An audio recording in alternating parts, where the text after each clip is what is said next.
Springfield's pure classic rock. 104.7 The Cave.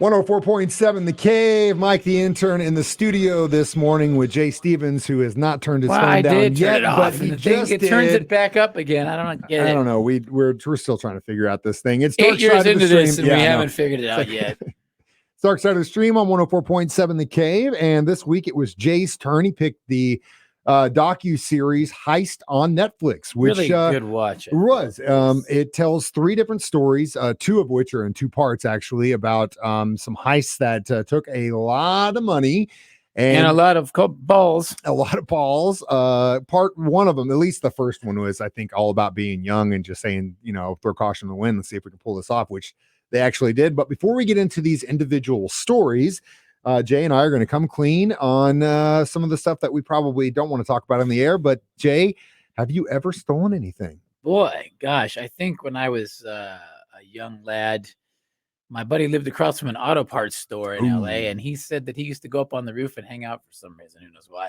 And he said there was a hole in the roof or some way to get down to the store. So he came up with the master plan of we were going to go at night to the roof, climb into this store and steal. I don't know what we planned on stealing from an auto parts store at 13 years old probably. But we did it, went down there, and then there was a sensor beam like in the movies, and he tried to do like James Bond and go under the sensor beam, and he set that sensor beam off, and we had to scramble out of this auto parts store, run across the street, just got in his house, locked the door, and here comes all the police and sirens swarming the building. Did you guys watch from outside? We peeked through the window and watched. So we did not get caught, but also our grand heist wasn't worth much. So that was it. Lesson learned early on in life. Yeah. I went on a backpacking trip in December in Colorado. It was awful. We were not prepared. I almost died. In December? Like this past December? No, it was when I think I was 17, maybe 18. I was about to turn 18. But yeah, we thought we were prepared. We're not prepared. I could get into that whole thing about how I almost died, but that's not the point of it. On the way in, we stopped in Boulder, Colorado, and there was this shop that we walked into, and this guy was just being such a turd to us, just like looking us around, following us around. And so each one of us took something from the guy, which I still have. It was a Sherpa beanie. That was the only thing in my life, at least that I can remember, that I've taken. That was mine, and it's just because I was being a jerk. Well, me and Mike just aren't good thieves. We're not. Sorry. No, we're not. I steal a lot of hearts. Yeah, right. Dark Side of the Stream on 104.7 The Cave, discussing the heart, or not the heart, the heist. And see, I'm in your heart now. I'm in your head. Jay's already stolen my heart. I've entered you, and not through your anus. Okay, it's Dark Side of the Stream discussing the heist, and we'll get to the first story next on 104.7 The Cave.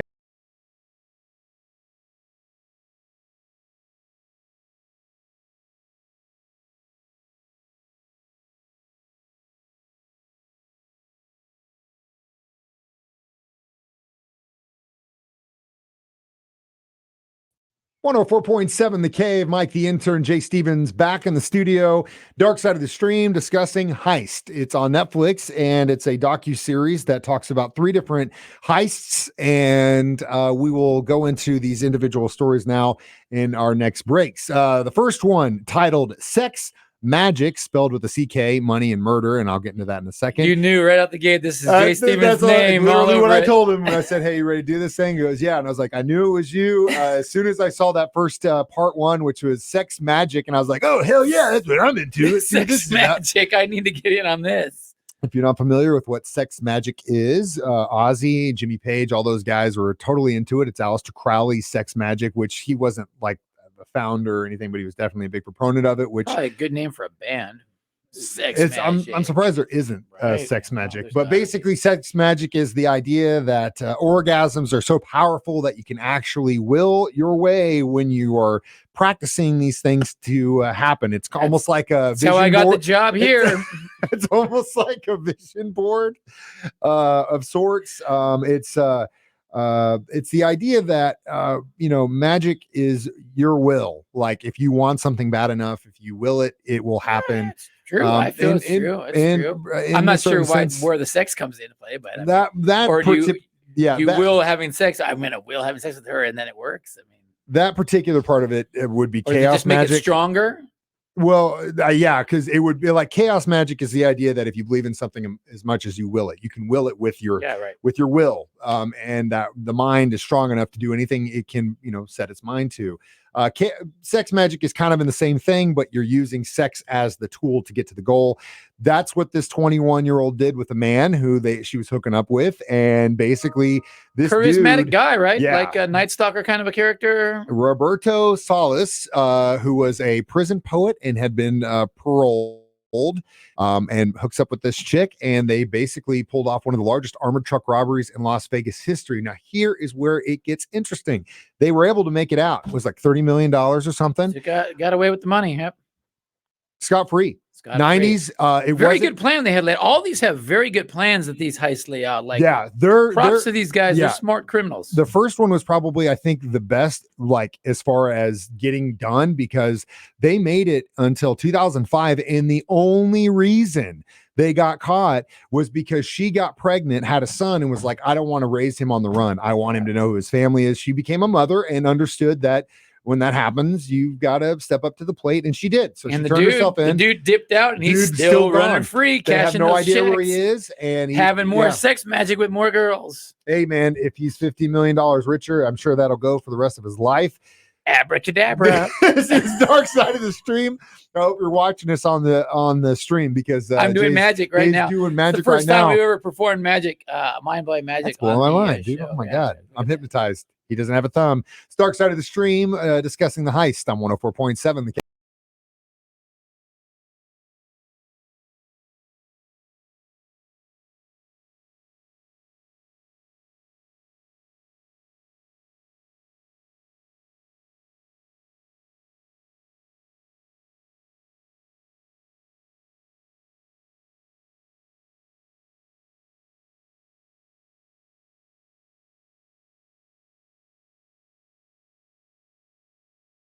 .7 The Cave. Mike the Intern, Jay Stevens back in the studio. It is Dark Side of the Stream, discussing The Heist on Netflix. Now we are to the second episode, or excuse me, it was 2 and 3 was the second story they put these into. Story. My favorite of the three. This one was your favorite, the Miami International Airport. And they had some really good stressful moments. So the heist itself was like, holy another moly. baller, $100 million they're trying to grab. You pulled this off. So tell me about it. Why was it so stressful? I mean, well, just the whole lead up to it, and getting the guys together, and then aftermath and splitting up. It was like I felt the excitement, the rush of it, and these characters, man, were all very unique characters, kind of like that Operation Odessa, just really unique characters involved in this heist. A level of stress and I guess balls, if you will, that I just cannot even lesson imagine. Learned from this one: money is heavier than you think. So if you're stealing money, make sure you plan ahead. That's the other thing. That's what screwed them on getting they couldn't get as much as they wanted to because it was too heavy to carry. And that's the thing. Like that means more people involved, and that means the chance for someone to screw up. And that was kind of the case in this one, where if you let's just put it this way: if you ever decide to pull off a heist and you have to involve anyone other than yourself in the heist, which you probably will if you want to pull it off, a big heist, make sure that they don't spend the money. Make sure they don't flash it. Make sure they show up back to work on Monday. Have a lot of money. Don't just all of a sudden like show up with now a Lambo. Basically, we're teaching people how to launder money now. Slowly leak it in. Put it like slow. Buy a kind of a rundown house, and fix it up. Slowly but surely. No red flags. And keep working your job. Don't go in there deuces. The crazy thing about this one is you're frozen. The guy, I'm not from, but you're frozen. The Carl Manzon, who was part of this. Your mouth's not moving. Oh my God! Just keep talking. I will. I just hopefully it's working. My sex magic.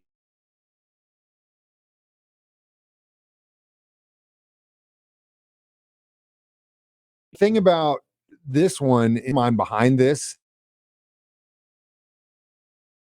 got busted, but he only spent 11 years in jail. Yeah, they all got fairly off pretty easy. And lot of money still out there that they didn't find or they didn't spend. So yeah, that's the second thing. How much money it might have been worth worth it your for time? these guys. I Really. mean, especially since they only recovered like, I think it was like 1.5 million of the 7+ million. The story morphed because it had so many layers, like the, hey, go rough up our friend, then the kidnappers say, well, wait a minute, we're gonna get in on this. It's crazy. That was a whole nother thing because yeah, you're back, by the way. Hey, thanks. My sex magic wore off. It only lasts for about 15 seconds. The best 15 seconds of your life, though. Well, I disappeared, so I can't really tell you what happened. But yeah, you're right. The guy that was flashing it, they were like, okay, dude, you're not doing what you're saying. We're going to get you. And that then in itself, and it really is probably why the FBI threw the book at him as far as giving him 11 years was more about the kidnapping and extortion plot, because that was involved in it too. But like I said, in this section of Dark Side of the Stream, if you do plan on pulling off a heist, make sure you trust the guys and make sure they understand. Don't flash the money. Don't talk. Don't flash the money. We've got one more part of this heist to talk about next. Dark Side of the Stream returns in just a few minutes. Some 104.7 The Cave.